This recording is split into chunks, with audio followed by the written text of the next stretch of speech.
Thanks for joining us today. My name is Danny with Luxor One. I lead our installation department and trainings here at Luxor University. Today we will be walking through installation of our indoor lockers.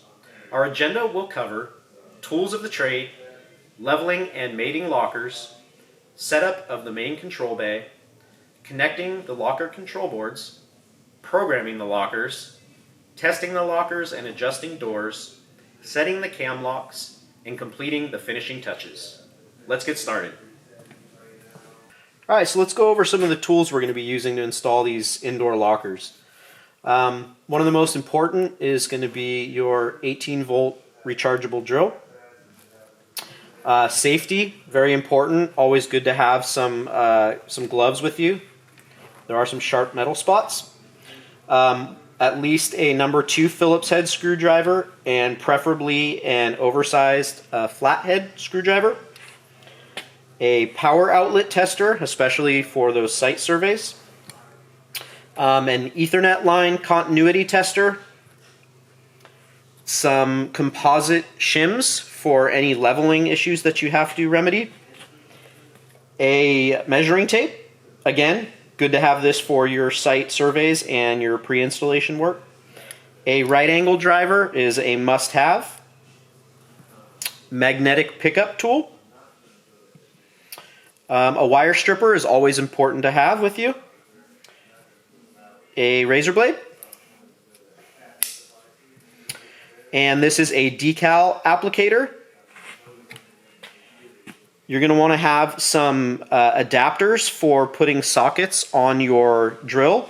I would recommend a 1/4 inch adapter and a 3/8 socket adapter. You're going to need this special bit. This is a 3/8 inch hex bit, and it's also a 3/8 socket size. So 3/8 by 3/8. That's for our leveling bolts. You're going to want bare minimum a 7/16 inch socket, and that's for our mating bolts. It's good to have a socket extension. This is a 3/8 inch ratchet, and then here's a 1/4 inch ratchet. And one of the things you'll want to notice on this one is this one has a rotating head, which will come into good use in some certain spots while working on our lockers. The last thing I have in here would be a pick tool. You can either get a set or just get 1 or 2 of these, and these will come into use when you are setting our cam locks. So some of the other tools and supplies that you'll need during installation would include some electrical tape, keep wires neat and tidy, and there is one place on the locker wiring where we do require the usage of this. The next thing would be blue painter's tape. This is very useful in many areas. During site surveys to tape out a locker space. For locker placement during delivery, you can tape out the floor before the delivery team comes. Also used for decal placement. And lastly, to mark doors that maybe you need to come back to do some adjusting on, and then just kind of remove this later. Next thing would be a nylon wire fish in the event that you have to reroute a cable at some point, or possibly to route the cables for the control boards. Next thing would be a rivet gun. You want to make sure the rivet gun you get has the 3/16 and 1/8 inch head on them. Those are the 2 rivet sizes we utilize on our lockers. An Airshim Pro, very useful to have.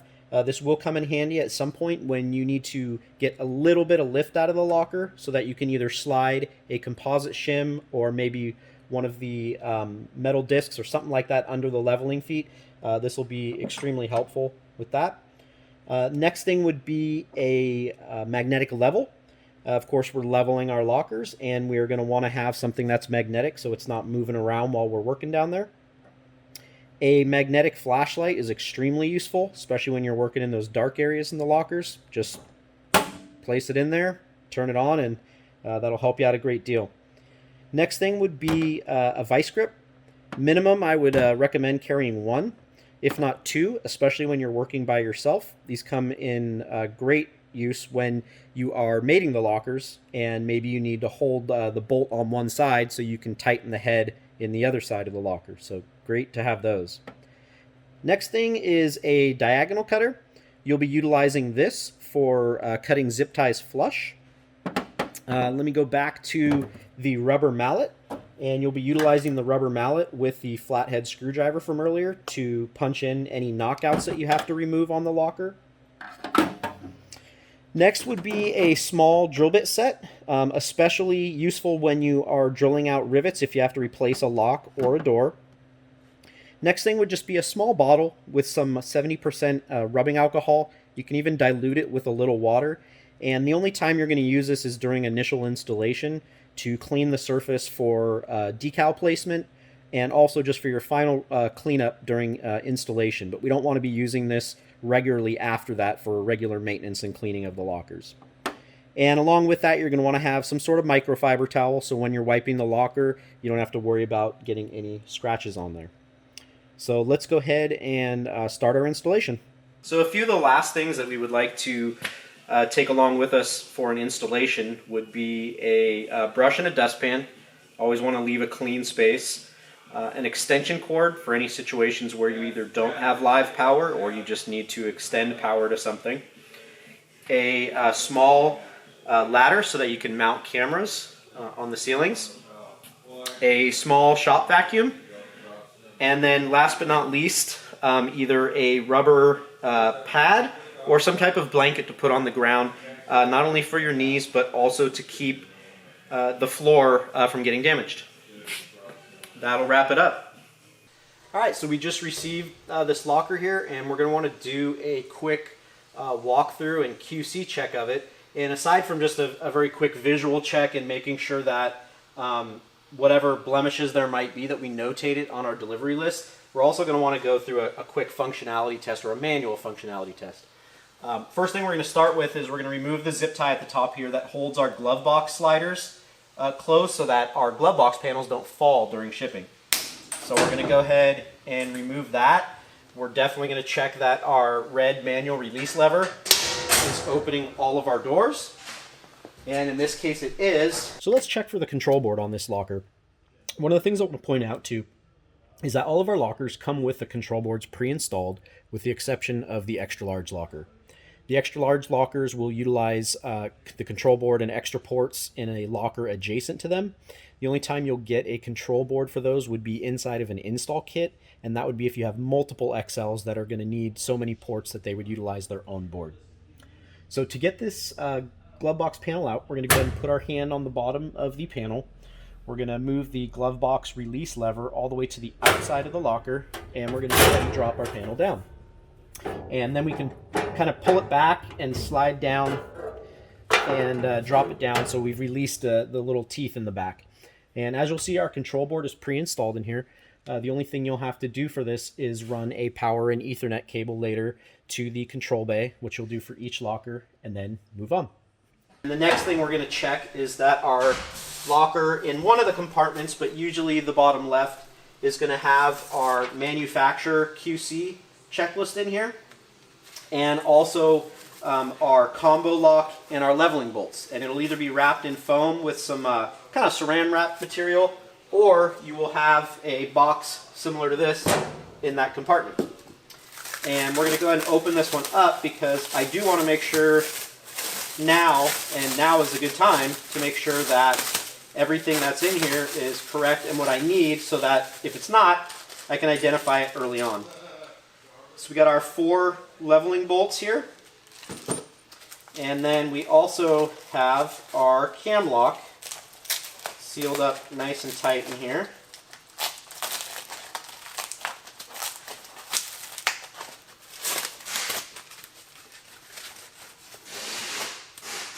And we got our cam lock in there, and I always just check and make sure that it turns. And that's pretty good for our quick check of our main locker. The next thing we're going to move on to is just taking a look at the knockouts that we want to take care of before we push our lockers all together. So now that our locker's been delivered, we have also gone through a quick QC check of the locker. We definitely want to make sure that we get our wire pass-through knockouts between our lockers removed before the lockers are in place. And that's because these only knock inwards. So if you put the lockers next to each other and try to get them out later, you're going to end up having to drill them out, which we want to avoid. So in this case, I'm just going to show you the lockers should come with a decal on here telling you to remove the knockout. One thing I want to point out though is that you're only going to remove the knockouts that you need to. So lockers that are going to be on an open end, we would not remove the knockout because wires are not passing through. In this case, I'm just going to show you one here on the side, but I'm going to show you that when we remove this one we already removed the knockout, and another locker would go next to this with the knockout removed, and that's going to be our wire channel for passing our Ethernet and power through the glove boxes to connect all of our control boards. From there, we're going to go ahead and move on to the next step. So the first step is leveling the lockers, and I'm going to start out by removing the floor plates in the locker, which are held in by a single Phillips screw. And there's two different ways to take out these floor plates. One of them is, after the screw's removed, is just slide it all the way out until it's out of your way. The other way to do it is by turning or flipping it up at an angle and pulling it out. And the reason we show you those two ways is what we want to avoid is taking it out and wobbling it back and forth, because it will get stuck and it'll scratch the panels on the inside of the locker. A good best practice with those screws is, until you get back to this, put them right back in. If you don't do it, you'll find out what I mean later when they're missing. The next step would be taking the leveling bolts that come in the locker in one of the baggies inside one of the compartments, and the first thing I do is I hand thread them into the leveling bolt channels. And there's one in each corner of the locker.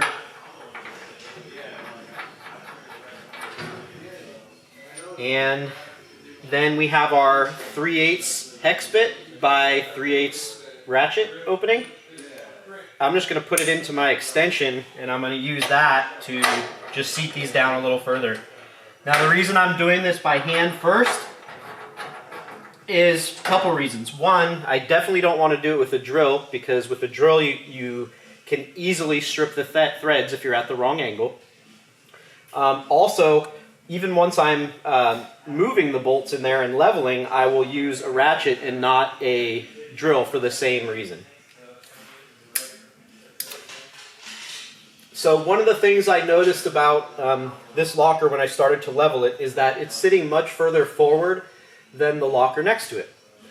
So one of the things I'm going to do is, my first part is I'm going to just try and tilt it back a little bit so that I can level out the front of the lockers. Once I get to that point, then I'm going to start looking at it with a level.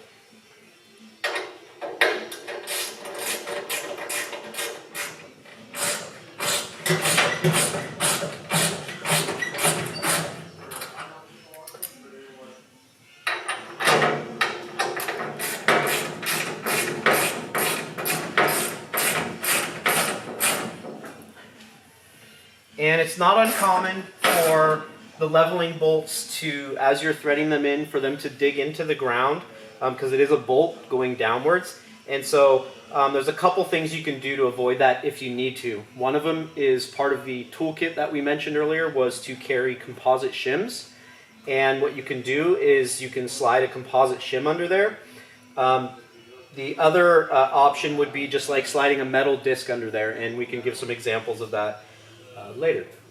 So along with the shims that we mentioned earlier, one of the things that can also be useful is some of these little metal discs of different sizes. We tend to pick thicker ones, that way when you are leveling and you slide one under one of your leveling bolts, the weight of the locker doesn't just kind of shoot it out the side. But as you can see, these little discs will kind of help on the bottom of the bolt if you slide them under, to prevent them from kind of digging into whatever surface they have on the floor.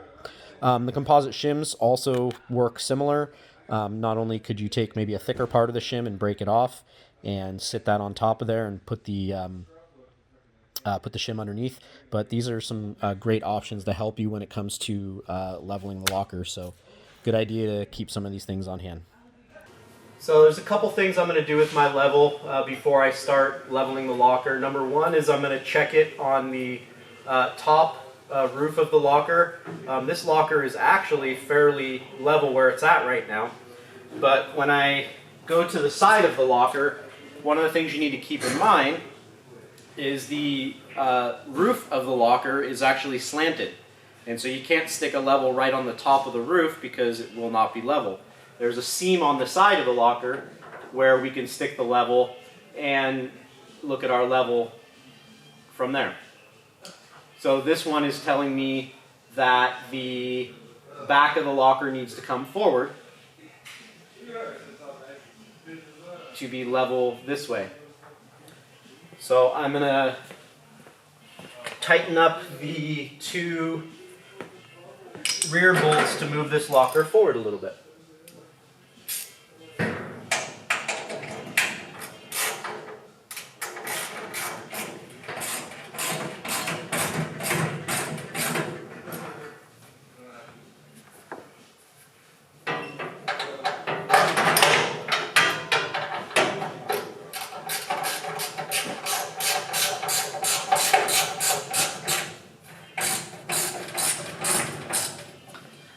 Now that I'm down here, one of the nice things about having a magnetic level is I can stick the magnetic level on parts of the frame under here or on these sidewalls, so I can watch as I am adjusting the bolts. I can watch the level, the bubble and the level move.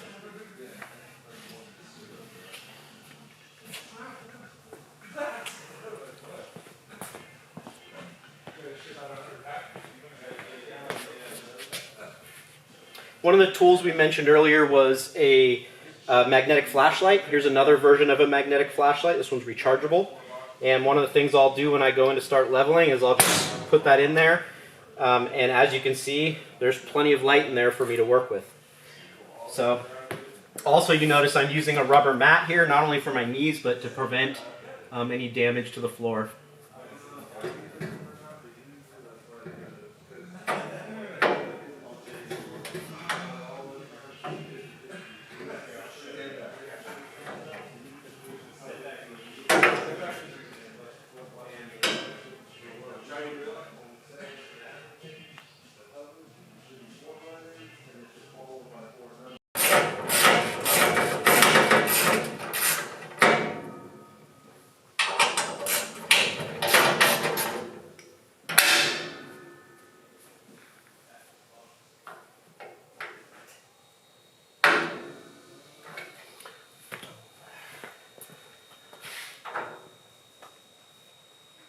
Alright, so our first locker is level. Let's move on to the one next to it. I'm going to open up our doors so we can get down to the bottom.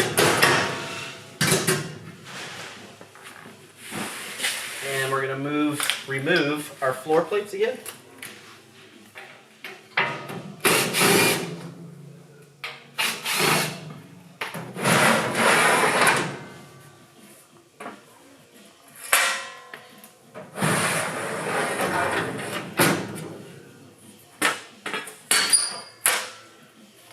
And we're going to put our screws back in again. Don't forget that.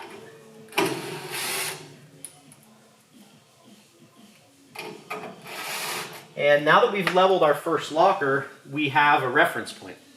So we are still going to check with our level on this locker, but mostly what we're trying to do now is we're trying to make this second locker even with the first locker, because the first locker is our initial reference point. So what I can see from looking at this locker is that to match it up to the main, I'm going to have to put my two rear bolts down further so I can get this locker to lean forward to match up with this seam.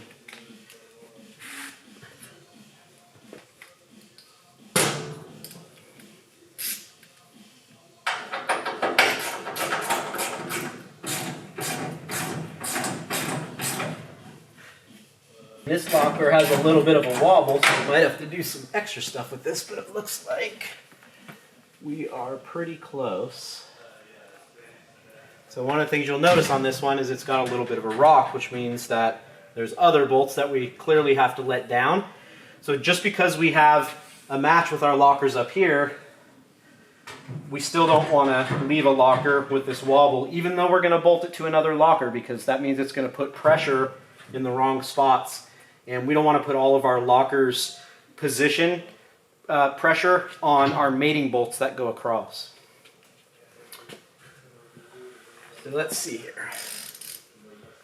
So it looks like over here we have a little bit of a wobble, and we also have the bottom of our locker not coming up. So we need to do a little bit of shimmying. Okay.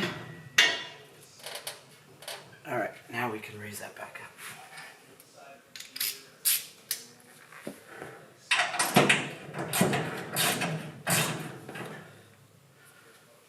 All right, looks like we've evened it up much better.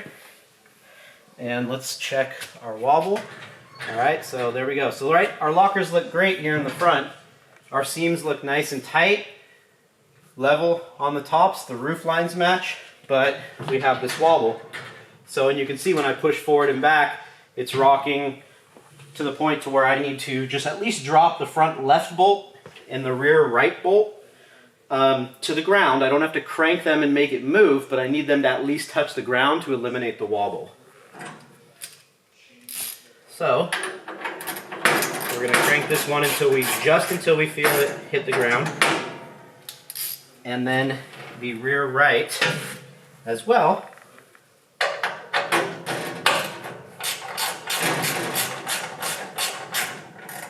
Okay, that just hit the ground, and let's make sure we still match up here pretty good, and we want to see if we have wobble. We got no wobble. All right, so now what we would do is the next step from here would be for us to mate our lockers with the mating bolts between them. So let's mate these lockers together. We're going to start on the bottom of the lockers, and as you can see we have the bottom compartment of the locker open here, and we are going to go ahead and use our 1/4 bolt with a washer, and we're going to slide it through the mating bolt holes on the bottom of these lockers. On the bottom of the lockers we have 6 holes because they are doubling as locations for our outdoor lockers where we bolt them to the ground.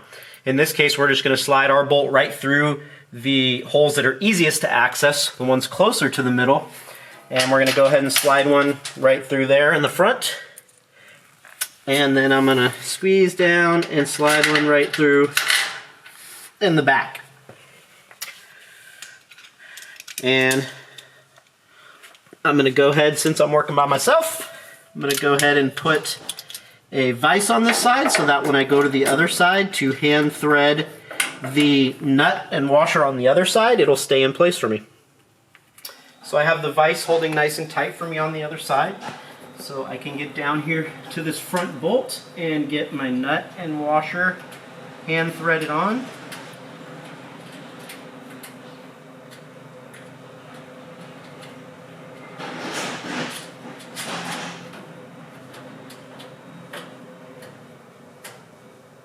Alright, and with that threaded on, we're going to grab our vise from the other side, and we're going to now put it on this side. And with it on this side, now we can go ahead and go back to the other side and drill and tighten. With our vise placed on the other side to hold it in place, I'm going to use this contraption I have here, which is a couple pieces. My drill, the right angle drive we talked about earlier, my 3/8 inch drill bit adapter for a socket, and my 7/16 socket. And this combination right here is what's going to allow us to get into this ugly area back here in the corner to tighten this bolt. So here we go.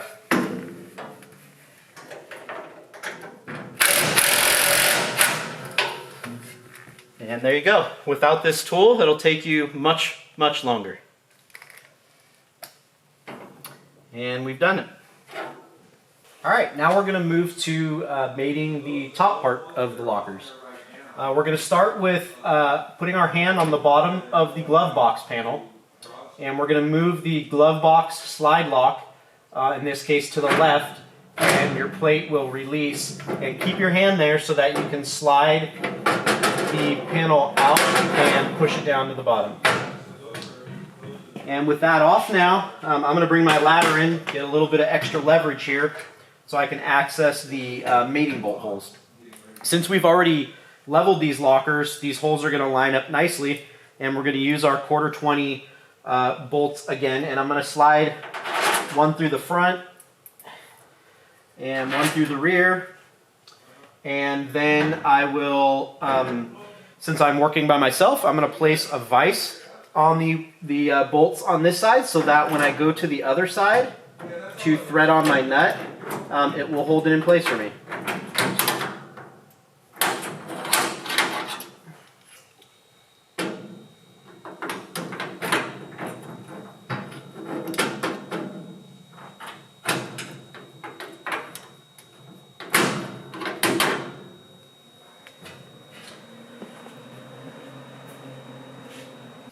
So I'm going to go ahead and thread on my nut, and I'm going to put my washer on now that I have the 1/4 20 bolts from the other side passed through the locker. Same thing, one on the front. And it's a good idea to hand thread these as far in as you can.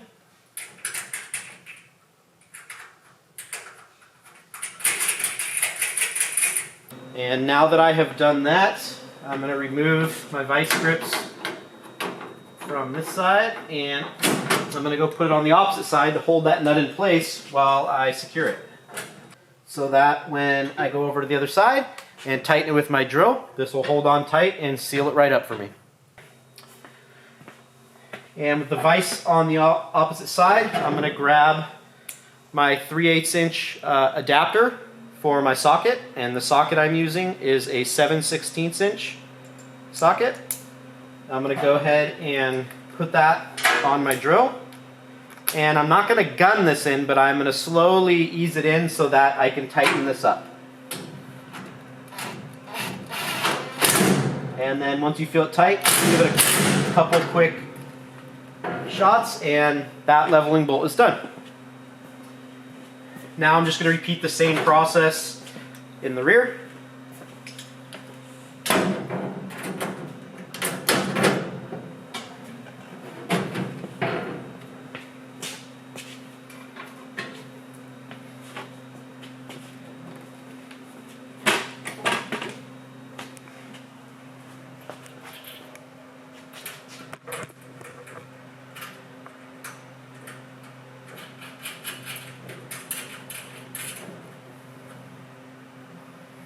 All right, finger tight on that side.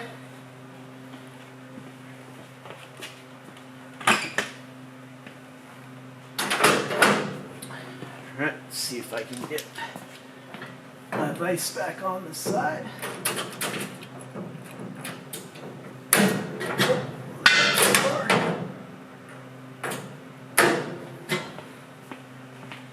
All right, I'm going to do the same thing with the drill on this one.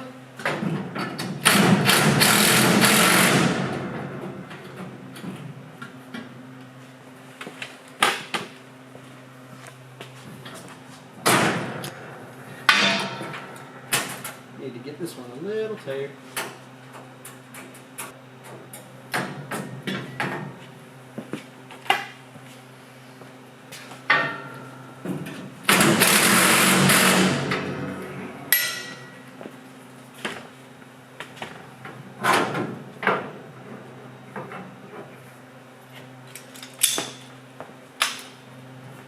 Alright, we have mated the top of our lockers. As you can see, nice tight seam up here.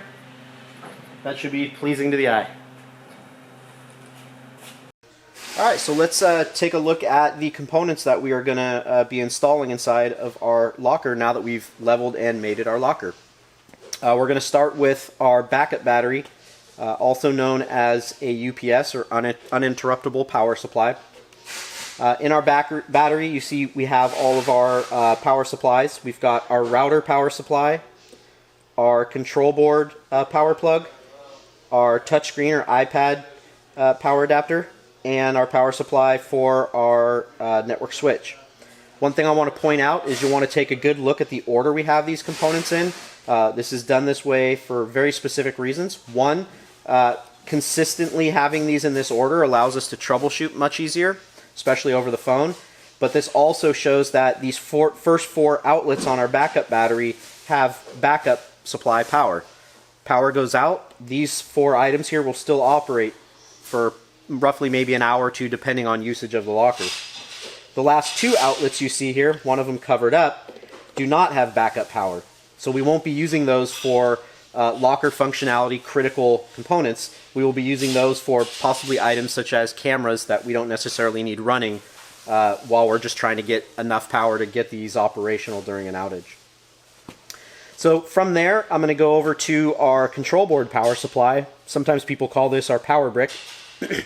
And that is connected to what we call a control board power adapter. You'll hear some people call it a squid or octopus. And from there, we connect a control board power extension that will route from our main control bay all the way up to our control board. And our control board will actually be in the roof of each locker inside the glove box area. So stepping over to some of the other components we have here, at the heart of the system we have our Netgear router. This is our newer version. And then we also have a network switch. Now, not every system will come with a network switch. The switch will be provided on larger systems. Smaller systems may not have it because the purpose of the switch in the system is just to add additional Ethernet ports that allows us to connect out to additional lockers. And then from there, we have our touchscreen. And the reason I have this here is because we also want to show you that we have a USB to Ethernet adapter, so we can hardline our network connection to our touchscreen. We also have our Lightning adapter for the touchscreen that allows us to get power in there, and it also allows us to get our USB to Ethernet all connected into that iPad touchscreen. And then lastly, I already covered the control board with you, but of course that'll be hooked up to all of our locks on each door. And one other component I wanted to show you here is there is also a separate part that will already be pre-installed in the locker along with your lock, but if ever needed, it's called a lock harness.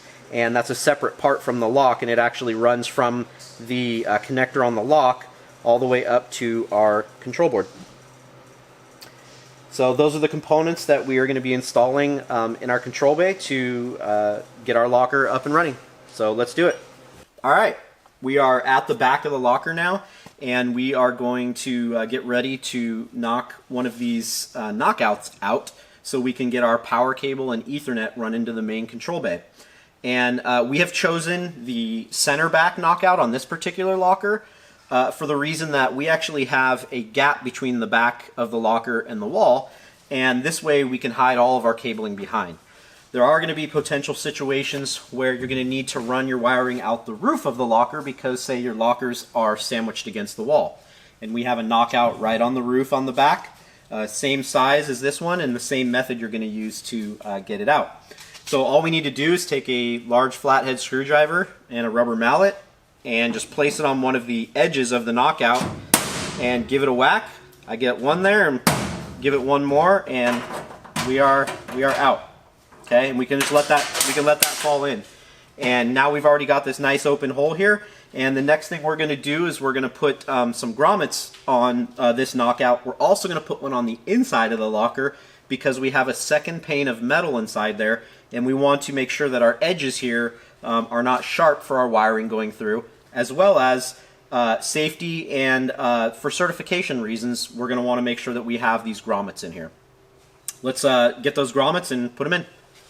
All right, we got our knockout out on the back of the locker, and let's start by feeding in our power cable through there, and just feed that into the main control bay there.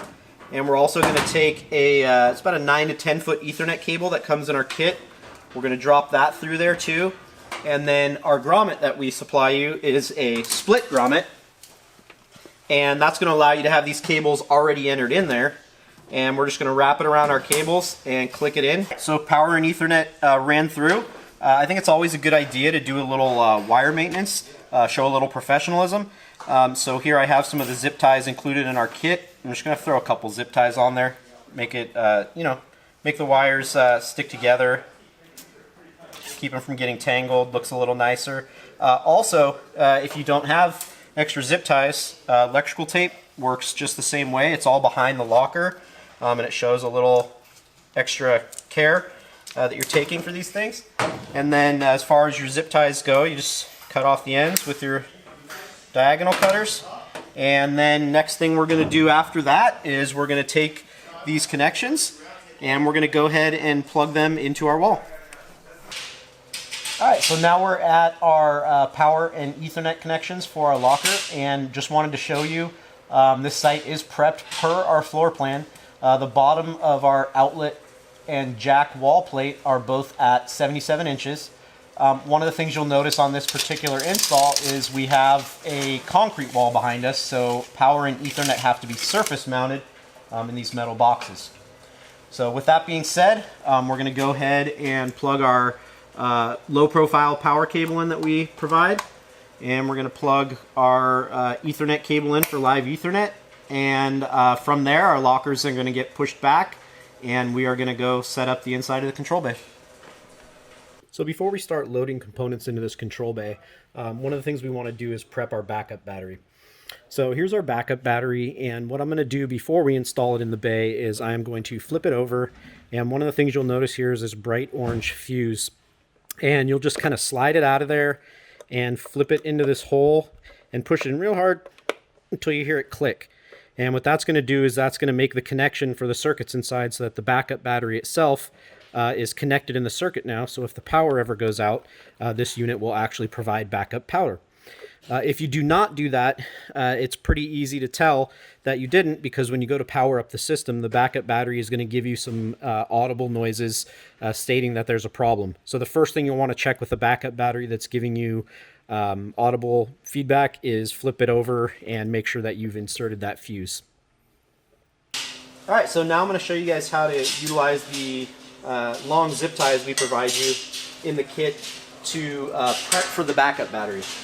So I'm going to slide the zip tie underneath this lancet here and pull it through, and we've also got little lancet holes up on this little ledge, and we're going to pop it through the one that is right across from there, and then I'm going to go ahead and zip part of this, but then I'm going to reach this up. So now my goal is to grab our backup battery and feed my cable through the back of that. And I'm going to go ahead and lift this zip tie up so that I can slide my backup battery in there. And now I'm going to go ahead and tighten this so I can get it cinched down and held in place.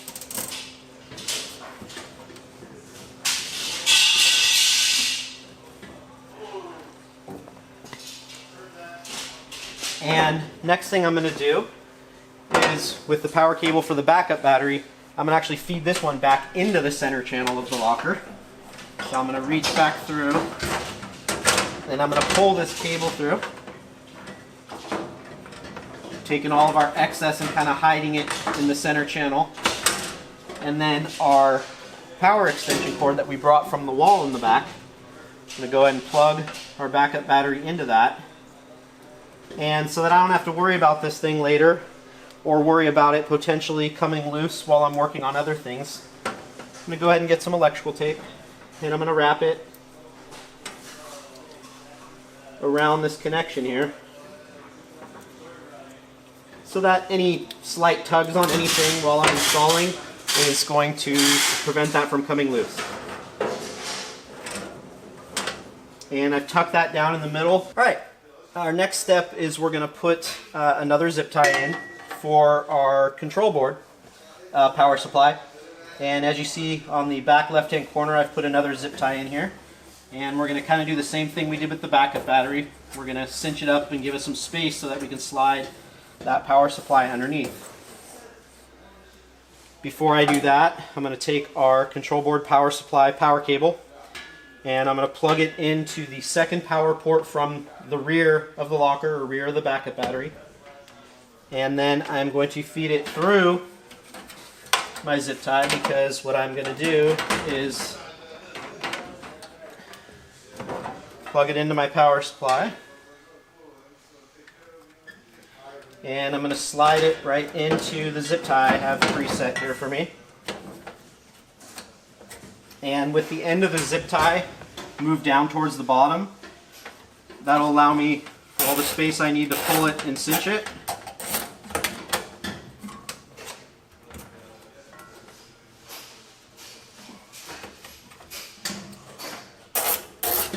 And just a little more.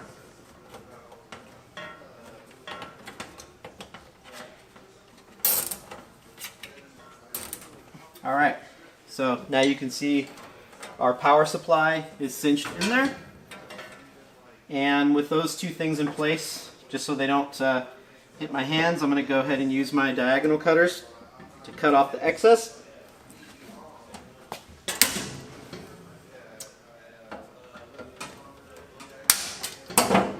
We'll get that out of the way.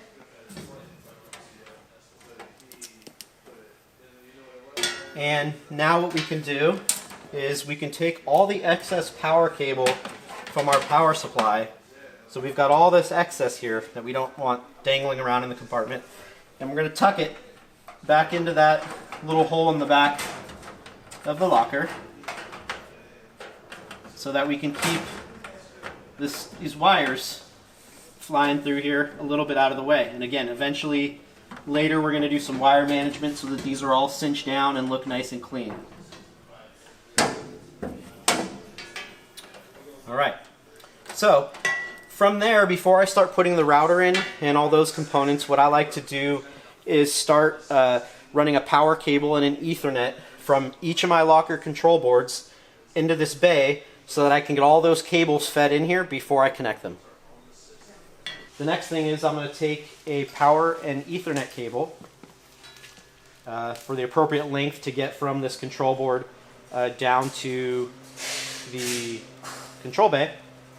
And you're going to want the female side of the power cord to go down the channel of the locker because the male side needs to go into the control board. And sometimes I find it helpful that when I'm routing these cables down the channel, just to at least put one piece of tape on them for the time being to hold them together so that when I drop them down, it's easier to grab them kind of as a bundle. And what we're going to do is in the center channel of the locker, there's a metal plate. And we're going to make sure that we drop it down the center of that metal plate and not towards the back of the locker.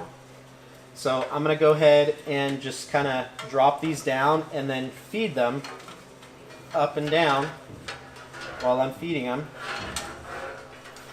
And then what we're going to do after that is we're going to grab them inside the channel of the control bay and pull them out long enough so that we have enough to connect it into our router and our power supply.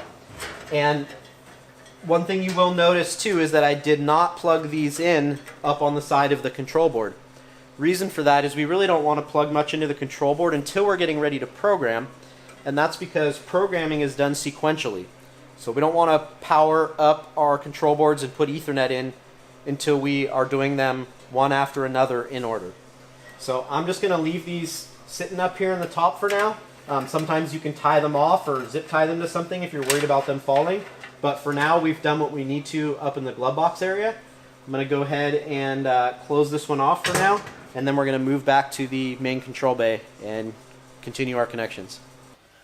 Alright, so now that we've ran our power and Ethernet from our control board up top, there's one thing I want to show you before we start moving forward and cable managing.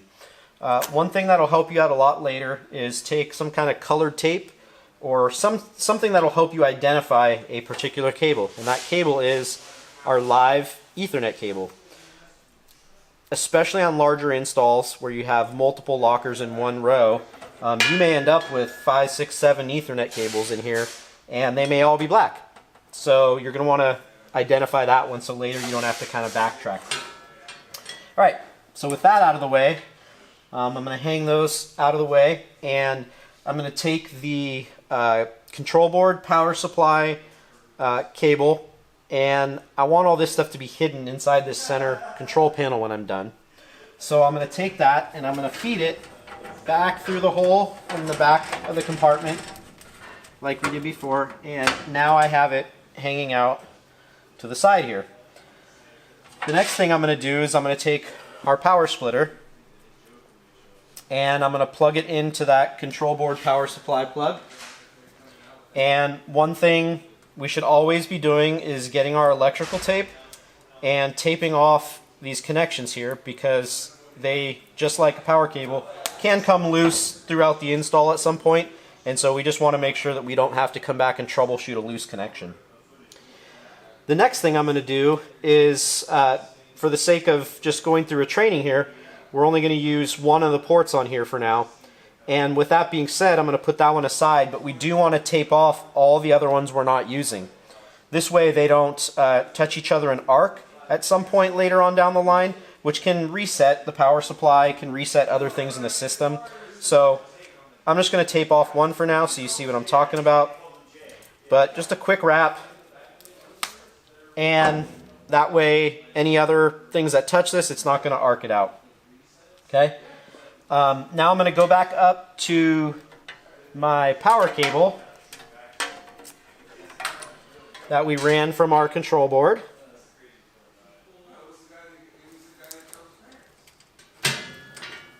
And keep in mind, I have all these items right now coming out of our center channel, not back in the hole in the back corner, because we're going to tuck all these in that channel. So my power extension from my control board, I'm going to plug it into my splitter, and then again I'm going to wrap tape around this one, again because I'm going to be tucking it in the channel, and we want to make sure that we don't, this one doesn't get loosened up. So just to try and make it a little cleaner and to hide all these in the center channel, I'm going to do just a quick wrap on it. And now that we've got our power adapters all set, we are going to take these things and we are going to tuck them right in the center channel. Now all that business is done. Our control board power is ready to go. So from there, I'm going to start getting my power supplies in place for my different components. So the next power supply I'm going to take is going to be the power supply for the router. That power supply is going to go all the way in the back, facing towards the back, in that first outlet in the back. And what I'm going to do is I'm going to route this cable up to the front, and I'm going to take advantage of this zip tie I ran earlier here.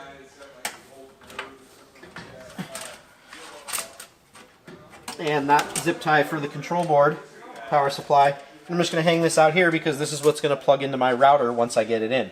Notice that I haven't put my router in, so I have a little bit more room to work here. So now that we are at this stage, one of the things you'll notice earlier is I did run another Ethernet, and I wrapped this one around the back of the control bay over towards the power supply or backup battery. This one is going to be for one of our cameras that we ran through Ethernet, and so I have this over here because our camera power supply is going to plug in on the surge only side of the backup battery unit. The last two outlets are surge only. And what I'm going to do is I'm going to take that one and I'm going to plug it right into the camera power supply.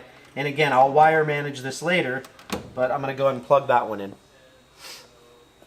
The next thing I'm going to do, just because I want to start getting some of these things in place, is I'm going to take our new C charger for our touchscreen, and I'm going to plug that in. And just to give you a little bit of a view, I'm going to plug that into the third outlet on the backup battery, third outlet from the back, specifically in that location. And I'm going to route that wire forward because that's going to go to my touchscreen later. I'm going to go ahead and put my camera power supply back in so you can kind of see where we're at right now. So next steps from here is we're pretty much at the point where we want to get our router connected. And I'm going to go back to our cables that we brought in earlier for that. And I'm going to route our control board Ethernet back through that corner hole as well, because all that excess wire, again, we want to hide that. Alright, so now I've got my Ethernet for my live Ethernet for my router, my control board Ethernet, and my power for my router, and you notice I've got them kind of nicely up here in the corner. I'm going to go ahead and tuck some of my excess wire back into that center channel. Keep it nice and clean out here so I can trace things back. All right, so we've got our wires ready for our router. Next thing we're going to do is we're going to pre-set up this zip tie here through these front side lancets so that we can slide the router underneath. Now again, you can see much more clearly here what I'm going to do, but I'm going to run this zip tie all the way through so that the, I guess you'd say the zip side of the zip tie is going to be on the bottom lancet. I'm going to feed this through only a little bit so that I can still take this and create a little bit of a opening here for us to get our router through. So next thing I'm going to do is take our new router here and I'm going to slide it into this space, and I'm going to work this zip tie a little bit so that I get this router tucked under here. And yes, it is a little tight. Alright, so we got our router under there. I'm going to push it out so it sticks out this way. And now that the router is in, I'm going to go ahead and snug that up as well. And I'm going to cut off our excess with our diagonal cutters. And our router's in. So you could do it this way. You could also do it where the router is out, which will give you the ability to look at the connections on the back. And when you do it that way, you're going to want to run all your cables for the router through the zip tie and out. And now we can just take our power cable, put it into the power. We can take our live Ethernet that we marked earlier to help save us time into the blue internet port. And we can put our one control board for this setup in any of the 4 ports here. And if you had other control boards, you would put those in there as well. I'm also going to add in right now, while we're here, through the back of the zip tie, another Ethernet cable that came with the router, and that's a 3-footer, and I'm going to use that one and run it out towards the front and side of the control bay, because we are going to hardwire the Ethernet to our touchscreen later. So now that we've got all those cables in, I'm going to retuck this router in here.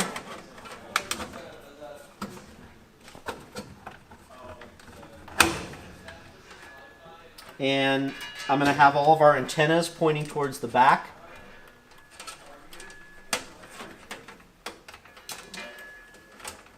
And you see now we're getting pretty close to having this bay complete, aside from making it look a little better with better wire management.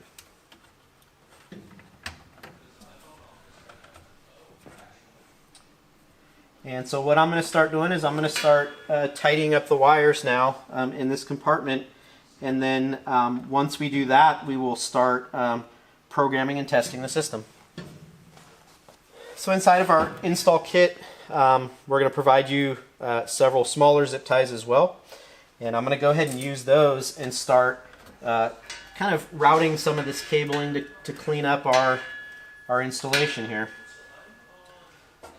So to route this Ethernet over to our touchscreen area, I'm going to throw one zip tie on that lancet. Again, notice I'm not tightening them down yet, because I don't want to tighten them down until I know, 100% I'm in the exact location where I want to have everything tightened.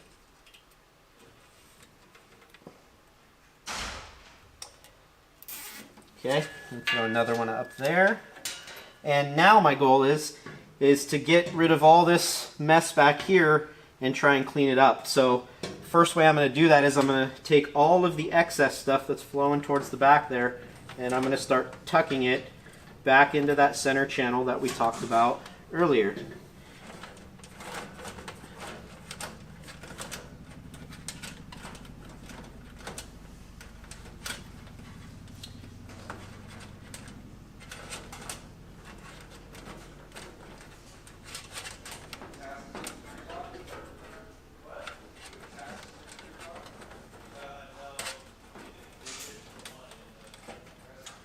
So you'll probably quickly notice here that even without zip ties, now that I'm starting to tuck everything, it's already looking much more presentable in here and a little bit easier to decipher what's going on.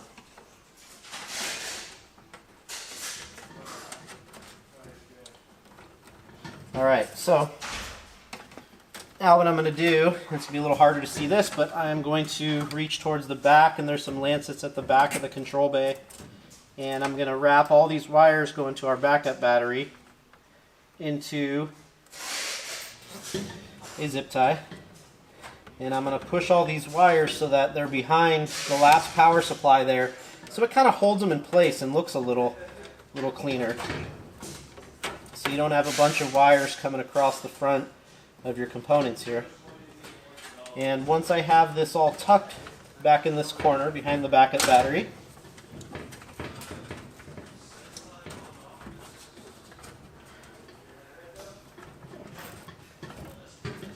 I'm going to go ahead and cinch that zip tie down and place one more in the back to clean these wires up across the back so we really don't notice a lot of loose wiring in this control bay.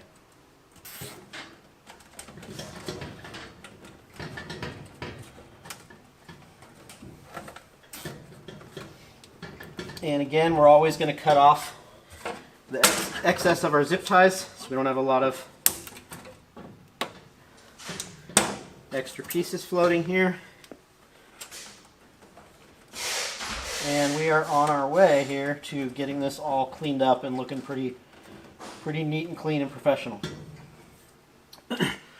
The last few zip ties that I'm going to throw in on here are going to be behind the router so that the cables going to the back of the router don't look like they're all battling to find some direction to go. And what I'm going to do with them is wrap a zip tie around those wires, and I'm going to use the prior location's zip tie for the backup, or sorry, for the control board power supply. And I'm going to attach a zip tie around those just to kind of clean those up and route towards the back of the compartment.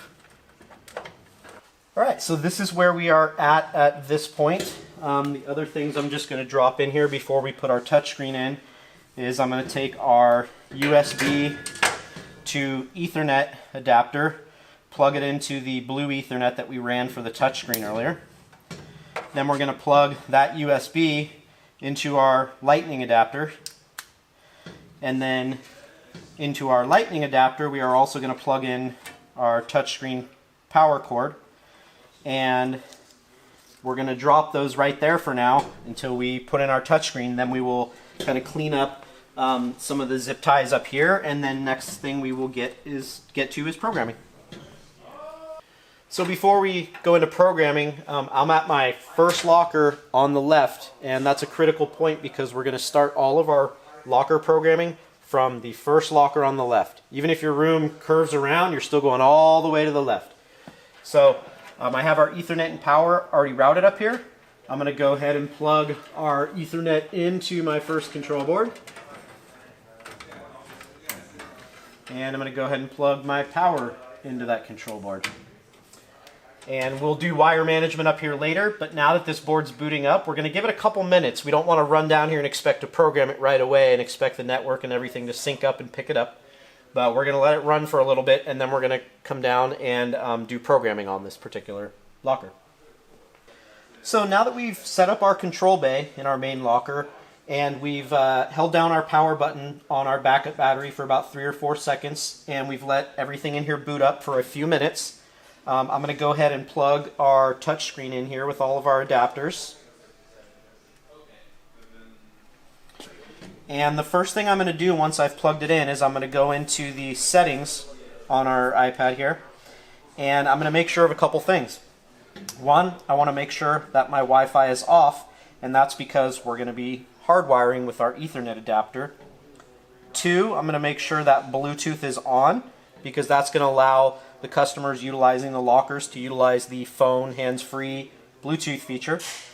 And then right in between those two, you're going to see Ethernet, and I'm going to click on that, and I'm also going to click on Apple USB Ethernet adapter, which these two things here are confirming that my Ethernet adapter here is not only plugged in, but that we are also getting a network signal.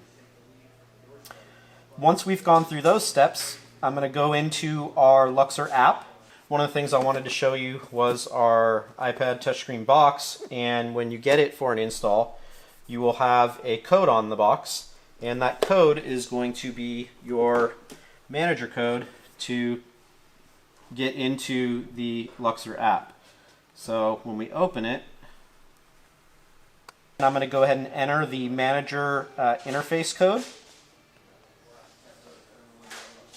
And that's going to bring us into the manager interface. And I like to always just hit resync once I'm in here, because what I want to see first is that we are communicating with Luxor's servers. And in this case you can see we are, because I've got 2 carriers here, 0 lockers, we haven't programmed any yet, and 0 recipients. Sometimes you will see recipients, just depending on if the back-end software has been loaded with the residents at the property. Important to note that if we do not see carriers on there, that's a point where you would want to contact your project manager for that property to make sure that they load in a carrier, because you won't be able to program without any carriers in there. So in this case, we've synced our data. We're going to hit continue. We're going to go to set up servers. And I have plugged in our first control board up on the furthest locker left, which in this case is our main. And you will see here that there's only 1 server showing up here, and it also says not assigned. That's what we want to see. We're going to go ahead and tap on that one, and we're going to go hit add new, not update. Okay? So add new, and what you'll notice here is it's already input several pieces of information. The host, the port number, that it's a locker board, not a room board, and then the locker bank, which we have to enter ourselves, and the locker start number. It's going to automatically put this at 1 because we're starting off our configuration here. So let's go into the type of bank we're programming, and you'll see we have this nice list of all of our different locker types in here. One thing I want to point out to you is whenever you're doing a main locker, you're going to want to do ADA main. Do not click on main. If you do click on main, you're going to want to call support and have them transferred over to ADA main, as it will not program the door sizes correctly. So in this case, we're going to hit ADA main, click save. All of our information is now in here. We're going to click save again and give it a few seconds, and you see servers updated, and all of a sudden you see all of our doors populate on the side here. We're going to go ahead and hit OK, and just so we can at least acknowledge that our board has programmed and that something is firing here, I'm going to go ahead and just click so you can at least hear, and then I'll do door number 2 as well, just so we can have one door pop open. And as far as I'm concerned right now, I am going to keep moving along to the next control board, because later on I will test every door individually and worry about adjusting things. But right now I just want to make sure that my control boards are receiving power. So at this moment, I'm going to go plug in our power on our next locker to the side of this one, and we will give it a minute or 2 to boot up, and then we will program that one.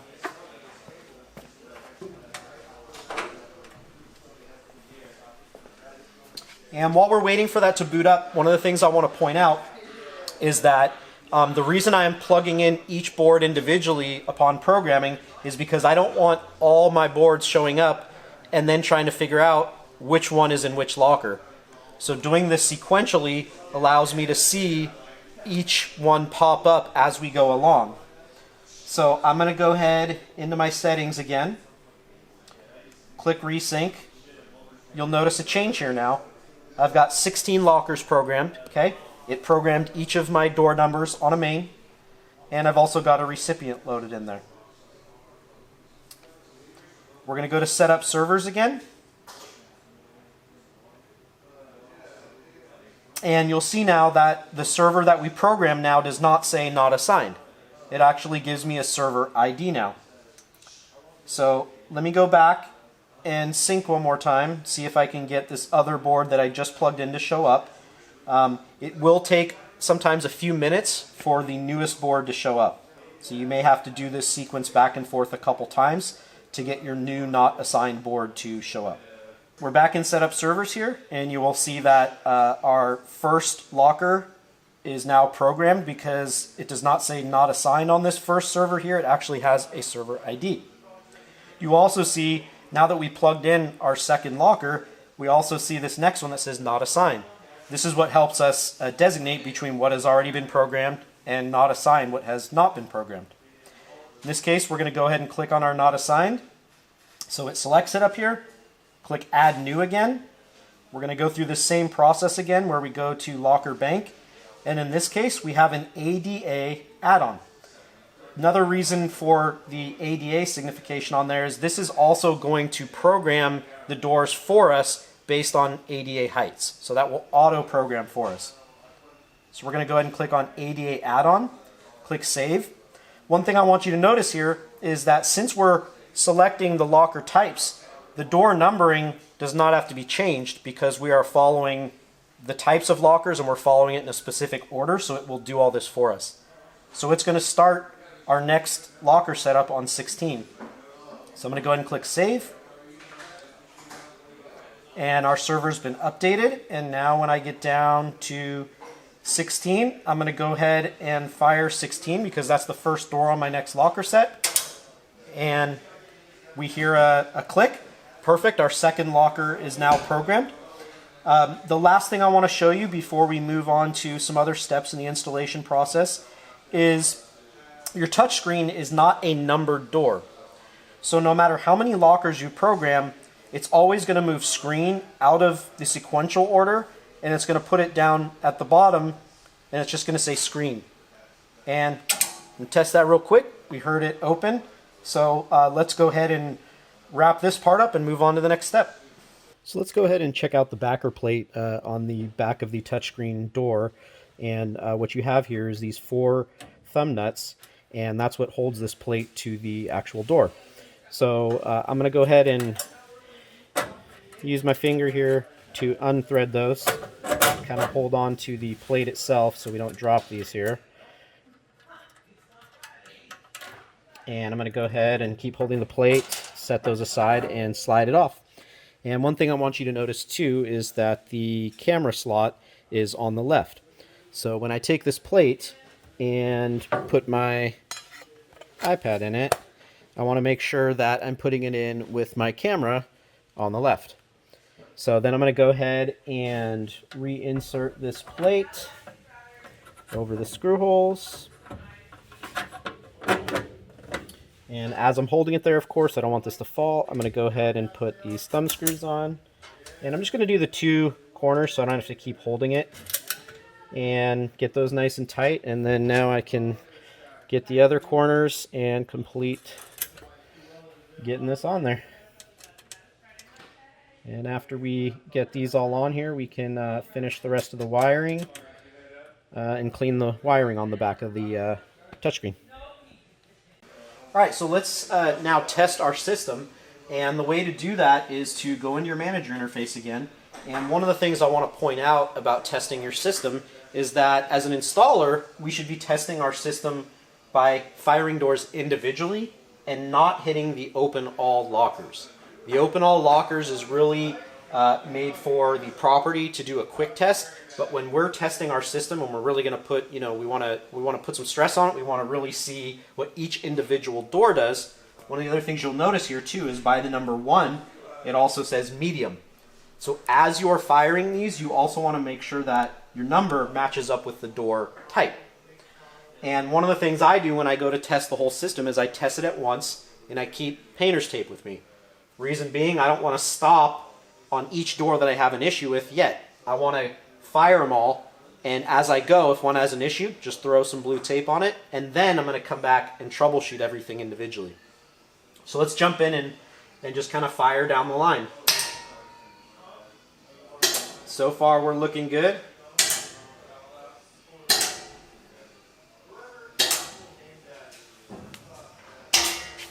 Oop, okay, I'm going to mark this one down. I fired door number 6, and it looks like I opened door number 9. So I'm just going to throw some tape on that and we'll come back to it later.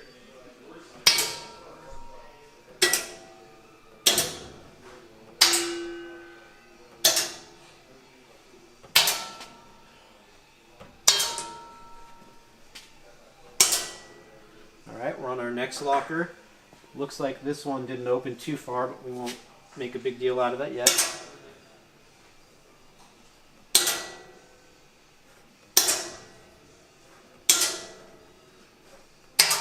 Oh, I just fired door number 22, and it looks like we fired the last door in our whole bank, so there's an issue there.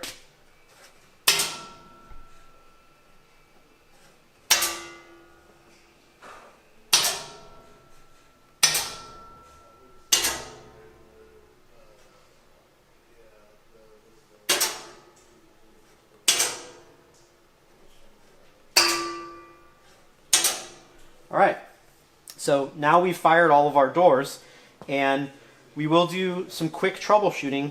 What I want to point out right now is this is actually some of the simplest door issues to fix. We don't have any doors jamming, we don't have any doors not opening. However, we do have some doors that are not opening the correct number. And what this leads us to believe is that there is an issue with that door lock wire inside of our control board. It's in the wrong port. So we'll jump up to the board in a minute and we'll figure out how to troubleshoot that. On our first bank of lockers, we tagged 2 doors. We're going to come back and do some repairs now. So I just want to duplicate what our issue was. Door number 6 is opening location number 9, and location number 9 is opening 6. So the good news here is both of our doors and our locks are working, so we know that we don't have to start troubleshooting a lock. But we do know that something is reversed. And so in the case of this one, what I'm going to do is I'm going to go to our control board and I'm going to find pins number 6 and number 9. And what you want to see is the doors we were having issues with were in pin location 6 and 9. So I'm going to go ahead and pull out 9 and 6, and I'm going to put the one that was in 9 into board location 6, and the one that was in 6 I'm going to go ahead and put back into location 9, and we will go test, and that should fix our issue with those 2 doors. Alright, one other door I had failed to recognize earlier that was having some issues was door number 16. One of the things I want to remind you when you're testing doors is that after you test them all for opening, you are going to go back and test each one for how smoothly it closes. If there is any resistance, you're going to mark that door as well so that you can go back and adjust that. In this case, door number 16 I found was actually having issues opening, and it is not opening for us. So what we're going to do next is we're going to go up and show you how to adjust door number 16 so we can get it moving smoothly. Alright, so here we are at door 16, and this is the door that was having trouble opening. One of the other things I'm also noticing here is this door does not want to close either. And one of the best ways to identify where the actual issue is to open the door that's to the side of the door that's having the issue. Grab your flashlight and kind of stick your head sideways in between here so you can see where the latch is actually hitting on the lock. And if you can master this technique, you will be able to adjust pretty much any door that you have issues with out there and ensure that it will latch correctly for a long time going forward. So in the case of this one, what I'm noticing is that our latch is actually coming in contact with the top of the hook on our lock. So what's happening is this is hitting on the top, and it's instead of hitting in the sweet spot right in the middle where we push in and the latch will come down on the actual lock. So what we're going to do is, since we're hitting high up here, if we adjust our latch on the door down a little bit, it'll hit right in the sweet spot. So what we're going to do next is, our doors now don't require you to bend this portion of the actual door latch. We can actually loosen up some nuts and adjust it up and down. So we identified that the door latch on this one was sitting a little bit too high. And what we can do now is take a small ratchet and a 3/8 inch socket, and we're going to loosen up these nuts on here just a little bit, just enough so that you can see this whole setup push downward. And you may have heard it click there. Now that I've got it down, I'm going to go ahead and tighten these back up, and I'm going to go ahead and test this door and close it up. Door closes perfectly. And we will test it again from the touchscreen to make sure. My suggestion is that we always test these after we adjust them 2 to 3 times, opening and closing, to be able to check it off the list and say this one's good to go and not going to have any issues moving forward. All right, so we're going to go ahead and continue numbering these lockers. As you can see, it's been started. A couple things I want to point out that are very important before this is our standard for placing numbers is always going to be at the top hinge side of the door in the corner. So one of the things you'll notice is this 1 and 2 hinge side is top left, but as we move over to the right side doors, it's top right. Another thing you'll notice is our screen door does not get numbered.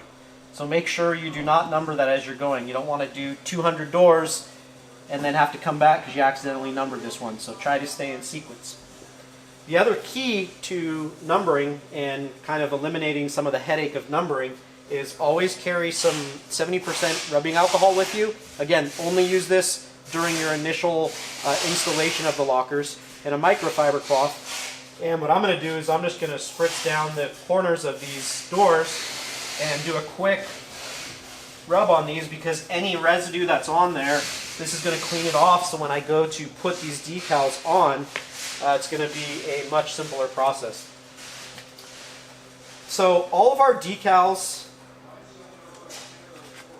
that come on these number sheets, do not rely on the placement of the number on the plastic as your reference point for where it's going to be placed.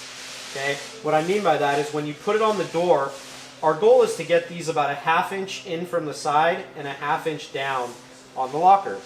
So what I like to do is step back a little bit and focus on the number, not on the transfer plastic, and then gently push around the transfer plastic and then step back.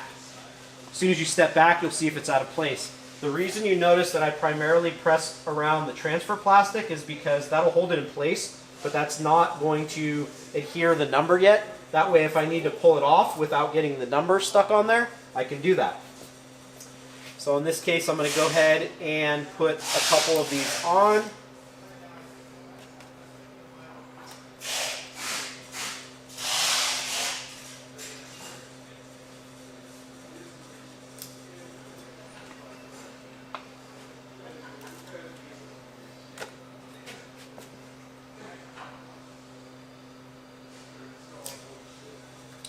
And I don't like this one the second time I placed it, so I'm going to clean it up there a little bit. Okay, I'm stepping back. I'm pretty happy with those. Now the next thing I'm going to pull out is our decal applicator. You can either use a credit card if you don't have something, if you're in a jam, or you can purchase these. Use a 3M decal applicator we showed in our tool list. And the purpose of this is you're going to rub it over that number so that you can push the number onto the locker so it transfers better. So we're going to do that a little bit on each of these. Again, pushing in nice and hard. These are flexible for this purpose.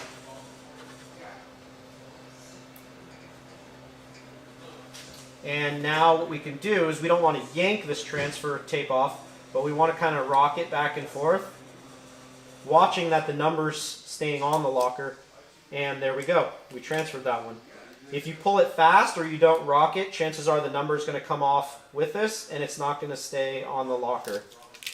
So you'll see as we go. So the best way to do this is to do all your cleaning, then come back through, do all of your placement, then come back through, do all of your application, and peel those away, and then move on to your next steps. Alright, next thing we're going to do is place our caution decal, which goes on our touchscreen door, and it's going to go right in this corner here, right above this seam. So once again, we're going to spray our 70% rubbing alcohol on there and clean it off nicely. And then we are going to put our caution decal on, and now this one's going to go in that bottom corner as close down to the edge as you can, and again, nice and straight preferably.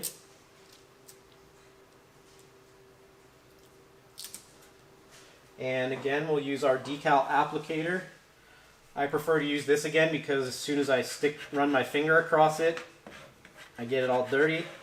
But we'll go ahead and press this in. Again, these are important because this is going to help it adhere for, you know, a long period of time versus just rubbing it in with your finger. You may not get the same adherence out of it.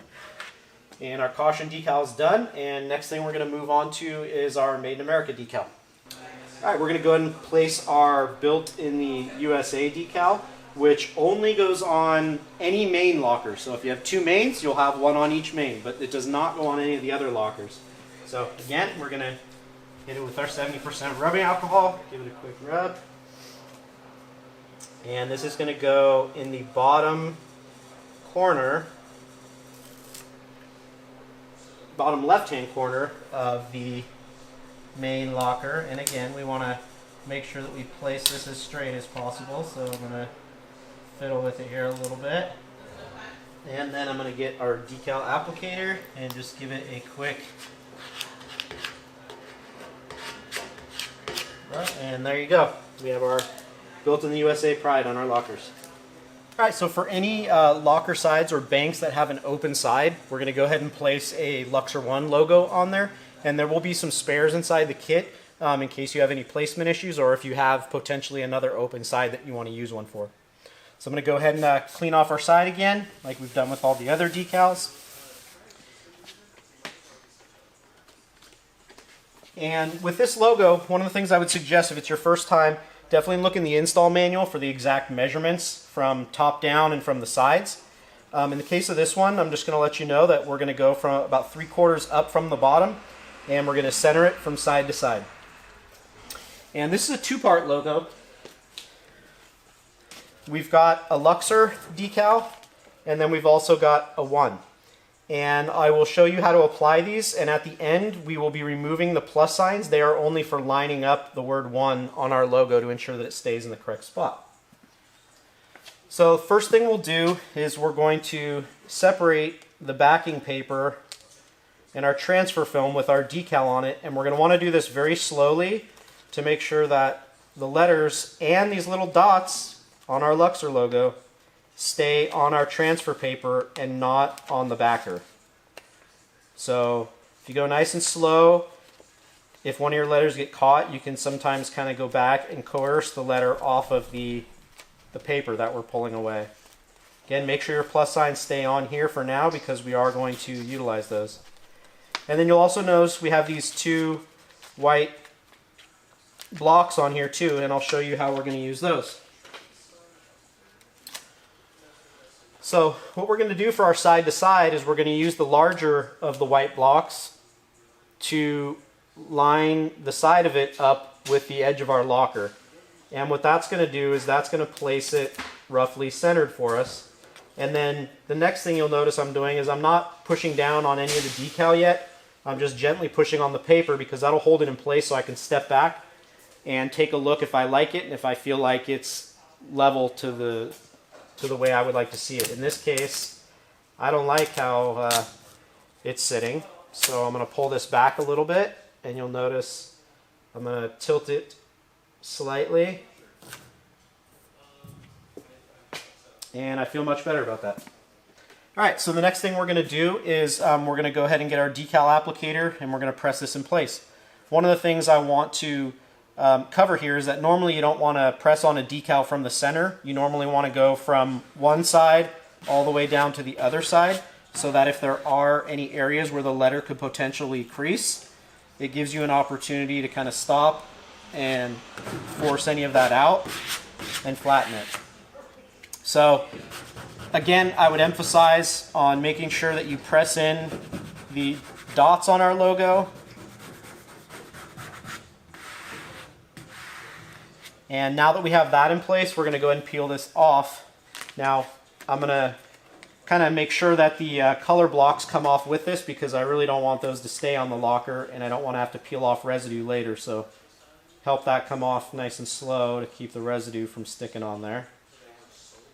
All right, and then as we go, it's a good idea to kind of rock back and forth And let's make sure that our plus signs stay on for now, because we are going to use those for placement reasons. And again, doing it kind of at these different angles allows you to go slow enough so that if one of the letters starts pulling away, you can stop and kind of try to coerce it back onto the locker.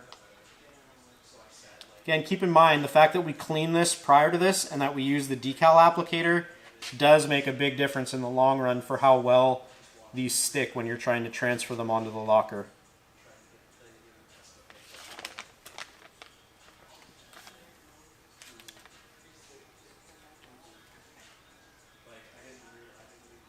Alright, so we've transferred our Luxor. Now we're going to take our one portion of the decal with the plus signs on it, and we're going to go ahead and line up the white plus signs with these gold ones, so we ensure that we have consistent placement of this.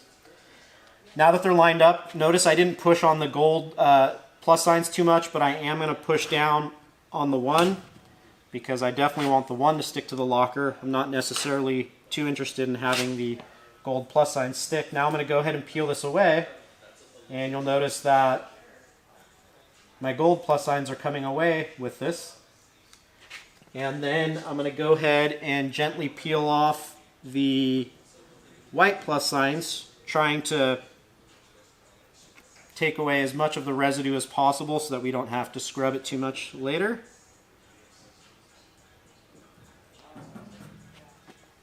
And now we have our side logo on our locker, and if we have any other open sides, we'll go ahead and move on to the next side.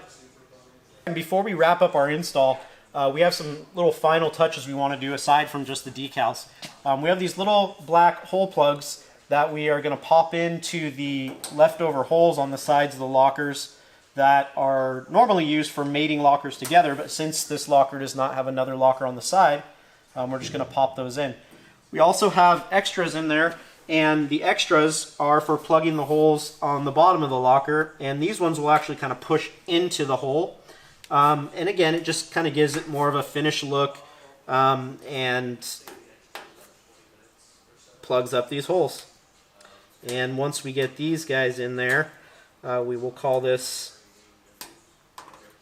part of the install complete. There we go.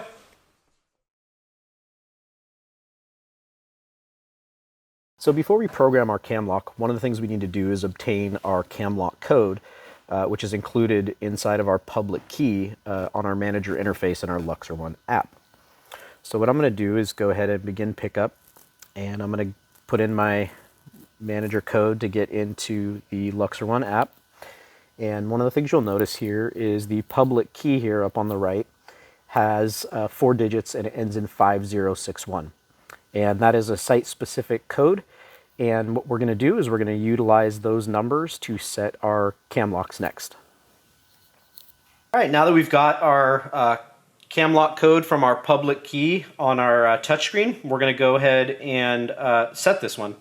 And one of the things that you'll want to look for when you're setting these is you're going to look for a little dimple while you're rotating the actual cam on the front inside this little hole. And there are times where you will rotate this and you will not see the dimple.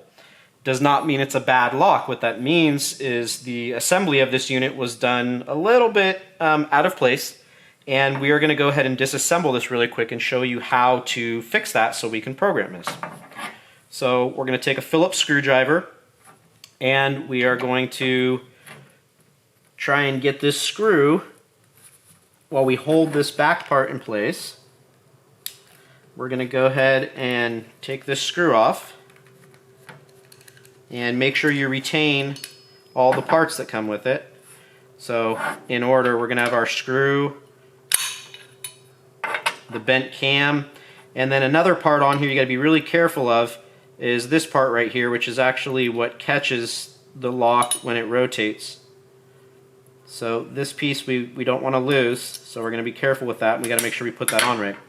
Now, the reason I'm holding this on the bottom is if you don't, this whole cam here can slide right out.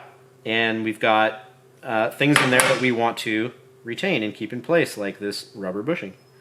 So What I'm going to do is I'm going to go ahead and find the spot that allows this to set fully in there.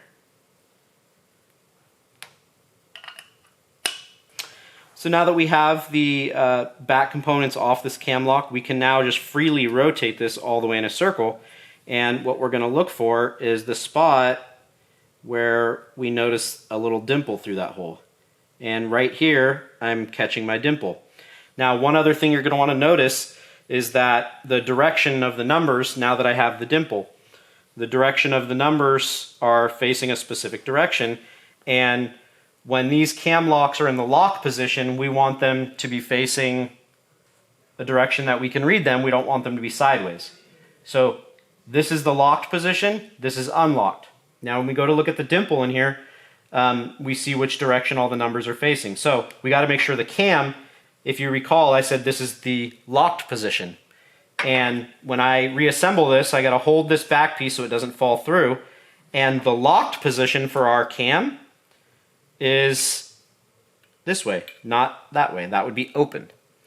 Okay, so before I do that, one of the things you'll remember is I have to put this little lock catch back on here in a specific direction so it sets all the way in there. And that's what keeps it now from rotating in a full circle. I'm going to put my cam on in the lock position because that's where I ended up with this setup. And now we can go ahead and get this screw back on here.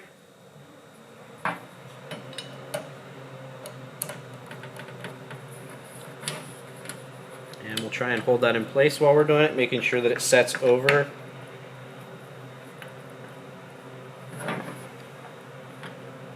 Make sure that's nice and tight because you don't want that to slide off if somebody tries to get in. Just make sure that it's still rotating freely, and then also make sure that when we turn it, that we see our dimple. Okay, so now that we have this back in shape to where we can program it, I like to use one of the picks that we talked about earlier from the tool list, and I'm going to stick that inside the dimple area for programming, and I'm just going to hold it there with my hand. And while I do that, you'll notice that you have to have this in the generic code to program it, and the generic code is all zeros.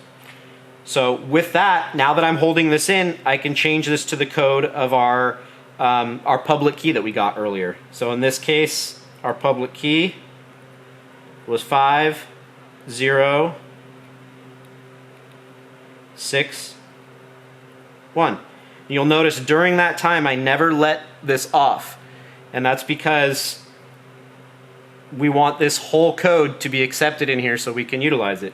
So now that I've got 5061 in there, I can let go of that, and this should turn freely, which means my code was accepted. So now the new code is 5061, and to make sure that we did everything correctly, let's jumble it up and see if it turns. It doesn't turn. So my new code now, 5061, and we will do that on every locker at the location we're working on. We'll have the same code, and again, remember, go back to the section on the public key on the iPad to verify what your code is for that property. And that's it. All right, so let's get our glove box back in now that we're getting closer to wrapping up this install. One of the things I want to show you before we start is you'll notice we have our glove box release lever pushed all the way to the side of the locker in the open position, which is where we'll want it to put the glove box back in. The next thing I want to show you is each of our glove boxes has these 3 teeth on the top that will each slide into one of these lancets on the roof of this compartment. So what you'll want to do is you'll want to, with the glove box tilted, you'll want to, at an angle, slide each of those teeth into one of those lancets in the back. You'll raise the glove box panel up. While holding it up, you'll grab your finger and hook it in there and slide that lever all the way to the middle until you see these 2 holes line up. After that, the glove box is locked in place. We can move on and do that with each one down the line. All right, so I'm going to go ahead and show you how to put our cam lock in the locker now that we're finished with our install. One of the things I want to point out before we start is you'll notice that the release levers for the glove boxes are both pulled all the way towards the center of the locker, and that the holes in those levers are lined up with the rounded sections on the locker. So that's going to line up with the 2 holes on the back of our cam lock. Also, I'm going to have the cam lock in the open position so I can slide it in, and so this slot here is going to lock the manual release lever in place. So let's go ahead and slide that in. And then now we're all the way in, nice and flush. I'm going to turn the lock sideways, and then let's make sure we jumble all those up so the next person coming up doesn't have our code, and we're ready to go. The one thing I will remind you is you always want to test out cam locks and make sure that they're moving nice and smoothly. We don't want to have a cam lock installed that's really hard to turn, something that maybe other folks may have a difficult time getting out. So we want these to be nice and easy to prevent service calls.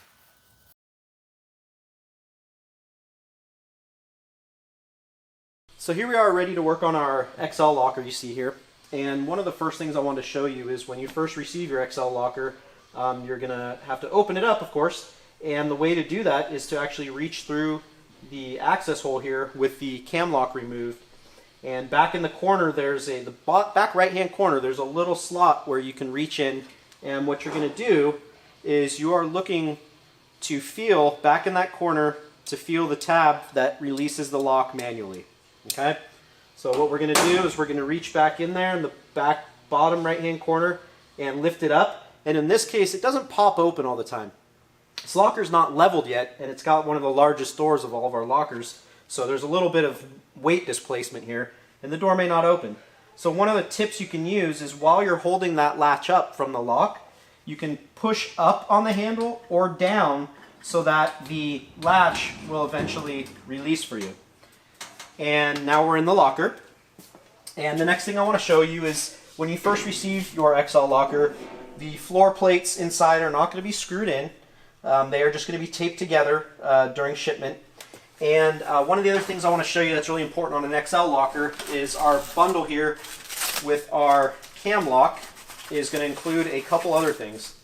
So of course we're going to have our leveling bolts and our cam lock. But one of the most important things I want to show you that's really easy to miss and throw away accidentally is these specialized screws that are going to hold in the floor plates on the XL locker. And one of the really important things about these is you're going to have 6 self-tapping screws, and you're going to have 2 what we call passivated or undercut screws that are going to go on the front of the locker. And the reason those ones go on the front is because they will actually sit flush and the door will not hit them when it's closing. So let's go ahead and move through this process, and we'll take a look underneath these floor panels to see where the leveling bolts are, and then we'll go ahead and mount the floor panel. So let's go ahead and remove these floor plates inside the XL locker by removing the tape holding them in place. And there's 2 separate panels, a front panel and a rear panel. And you can start with either one, but I'm usually going to start with the front one and just lift up from the center and slide towards the back. And then carefully lift it out because we can easily scratch the sides of the locker if we don't. That allows us to take this rear panel and just same thing, kind of lift up at an angle, tilt, and take it out. And now we have access to the whole underside frame that we call the plinth. And just like any other locker, it's the same frame, and it's got leveling bolt holes in each corner. So let's just fast forward. Once we have leveled this locker, we're going to go ahead and put these floor plates back in. You'll notice the rear panel has a cutout for the spine of the locker.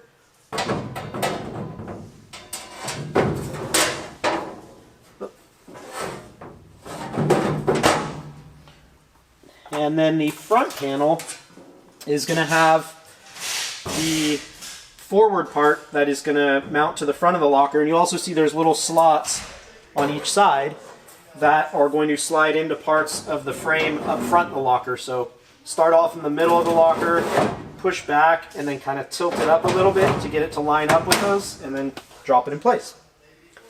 So the next step that we covered a minute ago was the different types of bolts. So the first 2 that I'm going to start with are our passivated undercut screws, real small, and those ones are going to go in the front. Again, we're putting those in the front because they're going to end up sitting flush, and that will ensure that the door is not getting stuck on a larger screw with a large head. the other 6 screws, there's going to be, let's see, 1, 2, 3, 4, so 4 on the sides altogether, 2 on the back. And I'm going to go ahead and just put a couple of them in, but they're self-tapping screws, so we're going to go ahead and insert those into the hole back there. And you got to put a little more pressure on these because they're tapping into the metal. And we're going to go ahead and put those in to ensure that the floor panel stays set in here. And you just follow around, get the rest of your screws set into the sides there, and we'd be done with the floor plate in here. So here we are inside of our XL locker. As you can see, our back is up against the back of the XL locker on the inside, and we're looking up towards the glove box of the XL locker. And what I want to point out here is you can see we're kind of focused on one of the screws there on the right, and then as I pan over here, we've got another one all the way over on the left-hand side here. And when we go ahead and remove this to get to the lock wire and the LED light, we do want to hold on to the glove box as we remove those 2 screws because the glove box will slip right out.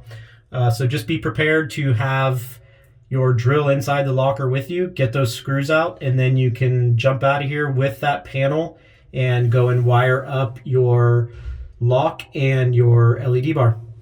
All right, we are now ready to wire up our XL locker, and the first thing I'm going to start with is the XL locker's LED light that is inside the top glove box of the XL locker. And what we're going to do here is we are going to hardwire this XL LED light to our lock harness extension. And I have a couple other parts here. I have some butt connectors, wire strippers. This one's a combo with a crimper. And then we have a lock and a lock harness. Now these will already be in that XL locker. And then we have a control board. And this control board will normally be in one of the lockers next to the XL. And we're going to run our wires from our XL over to this control board. All right, so to wire our LED, we're going to take our lock extension, and we're going to take the female side, okay, and we're going to clip off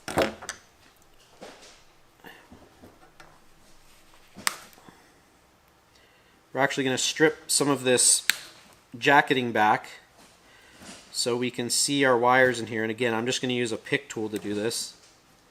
And the reason I'm doing it this way is I don't want to have to tape off a bunch of wires when I'm done. I just want to get the 2 wires that I really need out of here, and then the rest can just stay in that harness because we're not going to be plugging that harness in. So the 2 wires I'm looking for are the green and the blue. Okay. And we're going to go ahead and cut both of those ones away from this and fold the rest back, and then we're going to strip these wires back just a little bit, maybe 1/8 of an inch, nothing too big. And then I'm using a wire stripper crimper combo, and again, always use something that has a crimper feature on it. You should not use pliers to get a good crimp. So this one has the crimp section in there, and I'm going to go ahead and crimp one of these on each end of these wires. So first the green wire, next one the blue wire. And now that we've got that all prepped, we're going to go ahead and cut the end off of the LED bar, and we're going to strip each of these wires back. Again, just about 1/8 of an inch. And now we are going to take the green wire on our lock extension that we've already pre-crimped, and the green wire is going to attach to the black wire on the LED bar, which is the ground. Go ahead and crimp that on. And again, we're going to give these a light tug just to make sure that they're crimped correctly. And then we are going to move to the blue wire. And we're going to connect the blue wire to our red wire from the LED bar. And we're going to crimp those together. And now that we've got this all crimped together, if you'd like to keep it a little cleaner, you can tape all this off and add some electrical tape around these butt connectors. And from there, what we're going to do is we're going to plug this extension into our control board to the locker next to the XL locker. So generally speaking, unless you have multiple XL lockers, you are only going to connect the lock and the LED bar from those to the locker control board next to it. And in this case, the LED bar we're always going to want to be in the higher number port. So in this case, we ran the lock wire from the XL into port 19 of this control board, and then the LED into port 20. And the reason we do that is because port 20, once it's programmed, is going to shoot out a pulse for this LED bar to stay on for a few seconds. Whereas port 19 is only going to shoot out a quick pulse so that the lock releases. So from there, we would go ahead and tuck all this back into the glove box in the ceiling of the XL locker and seal it up there and move on to the next step. So here we are back in the XL locker. We have wired up our LED bar, as you can see here in our glove box. And just want to show you a couple things before I start doing this. I like to place a few things strategically to make this job a little bit easier. So you can see I've already got my drill sitting in here on the back of the lock box. I've also got one screw preloaded on my drill and another one ready to go here right on the side of the lock box. Next thing you'll notice is I've got the lock harness already sticking out here of the locker. And so what I'm going to do is I'm going to take that harness and I'm going to go ahead and start running it out the side of this locker so we can run this lock off of the locker or control board in the locker that's next to us.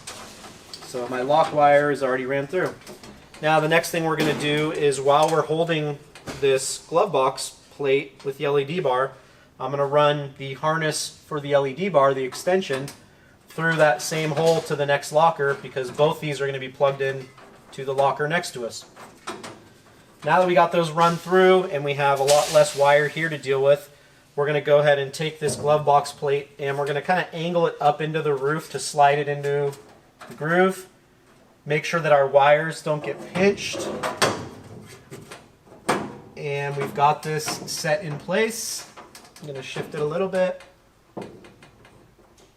And now that we've got it in place, we've got our drill ready with our screw on it. Makes it a lot easier to hold the plate and get our screw in all at the same time. Let's reposition our screw.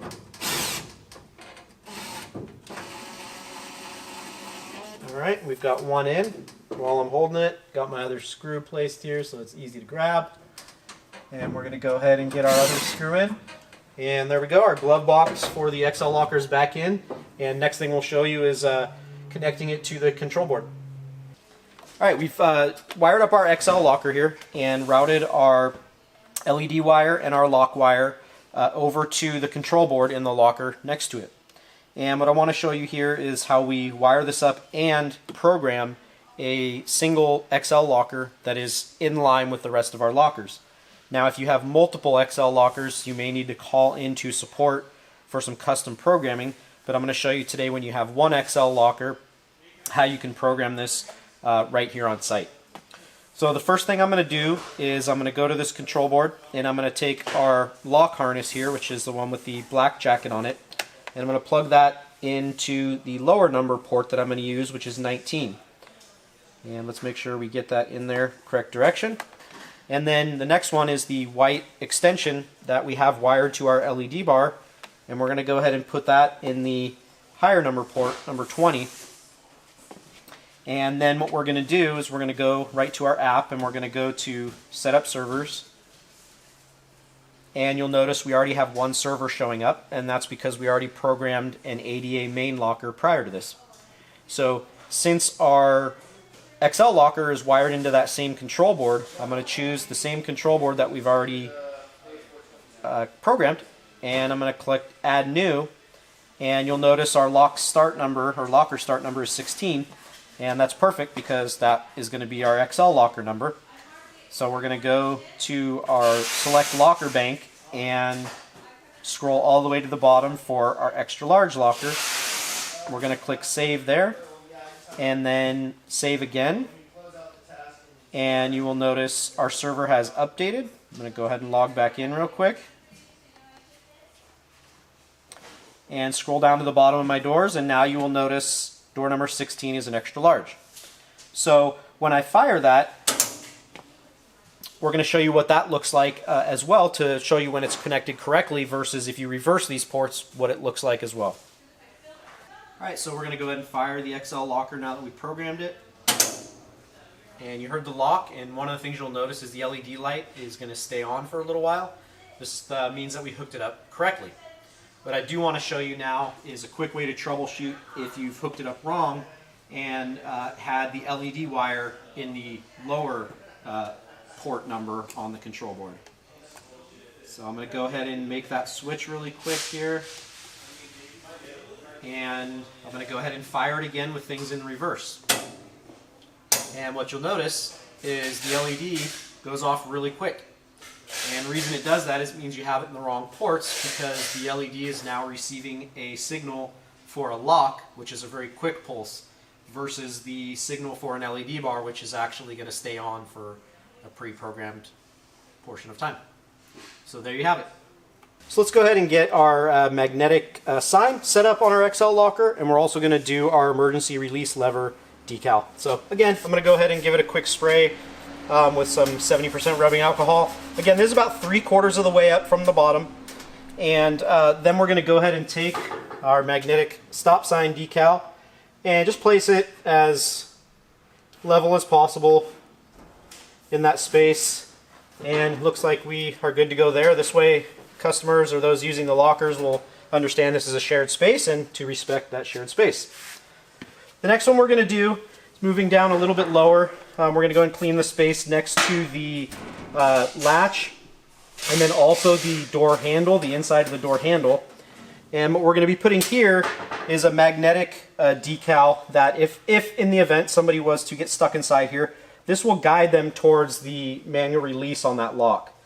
So this one we're basically going to put next to the inside of the handle, and we are going to place it so that the arrow is facing down just below that handle, which will guide them towards the manual release of the lock, which will open the locker in the event that somebody were to be stuck inside. And there you go.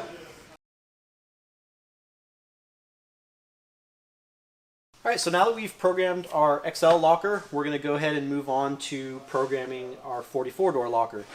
The reason we want to show you programming one of these lockers is these lockers have multiple control boards. Another locker you may run into that has a situation similar to this is a 24-door locker. And in the case of this locker, it's going to have 3 control boards. So what we're going to do is we're going to program each of these control boards from left to right, just like we would program lockers from left to right in sequence. We're going to power up each board individually so that when we program them, the door numbers correspond to where we want them on the locker. And we'll show you some numbering after this, but we'll go ahead and do the programming now. Alright, we're going to go ahead and start programming our 44-door locker here. And the first thing I want to show you is that I've already plugged in power to our first control board here all the way on the far left. And I've already hit set up servers, and as you can see here, we have one server that's already programmed because it has a server ID, which is the one we set up earlier for our main locker and our XL that we did earlier. What you'll now see though is we have a new one listed on here as not assigned, and that's our first control board on this 44-door locker. So I'm going to go ahead and click on the not assigned one. I'm going to click add new. And our locker start number is correct because it's going right after that XL locker, which was number 16. And now we're going to go on to our locker types. And you're going to notice on here for 44-door, we have 44-door add-on part 1, part 2, part 3. I also want to point out too that if you have a 24-door locker, or we also have a 21-door on here now, it has the same thing, part 1 and part 2, which is signifying the control board number. So in this case, we're on our first control board on the left in our 44-door locker. We're going to go and hit 44-door add-on part 1 and hit save again. And we're going to watch that program the first set of doors on our 44-door locker. So now that it's programmed, let's go ahead down to our 44 door locker, which started on door 17, and you'll notice here it's correct. Our first door on our 44 door locker, the one we're actually inside of right now, is door 17. You'll notice all these other ones down here are called extra small. So I'm going to go ahead and just fire one just so we can hear that it's working, and we're good there. So next thing I'm going to do is go back to setup servers, and now I'm going to connect power to my second control board in this 44 door locker. And we're going to be patient here, up to 2 or 3 minutes here for our second control board to show up here on our server screen. So now that our second control board in our 44 door locker here has shown up, you can see our prior two control boards here that have server IDs assigned. We're going to go ahead and select our newest not assigned one and add new. And we don't have to change our locker start number because it knows how many doors that it programmed for the first set of doors on the 44 door locker control board. So we're going to go now to 44 door add-on part 2 because we're on our second control board. We're going to hit save again, wait for that to sync up for us. Alright, now I'm going to go down to, I believe it was 37 this one started on, and I'm going to go ahead and just fire one to make sure that we can hear that these are working. And now let's go ahead and move on to our last control board on this 44 door locker. So our last control board here, our third one here, is showing up now as not assigned. Again, one of the things you'll notice here too is on this 44 door locker, we've got a special plate that holds 2 control boards on the left side glove box, and then our right side actually holds 1 control board. So our third control board, not assigned, we're going to click add new again, go to our locker banks. This is our part 3 of our 44 door locker. We're going to save and save again, and as soon as this one confirms, there's 2 things I'm going to look for here. One is my door 57 is my first door number on that last board, which is firing, but I also want to make sure that it programmed it correctly. And as you guys know, our 44 door at the top and bottom has medium doors, and as you'll see, our last door number here for our 44 door is a medium, and I fired that, and that fired as well. So hopefully that helps you out in programming any lockers with multiple control boards. And that's a wrap on our install. Thank you for joining me and the Luxor University team today. And if you ever need to reach us in the future or have any further questions, you can reach us at installs@luxor1.com. Thanks and have a good one.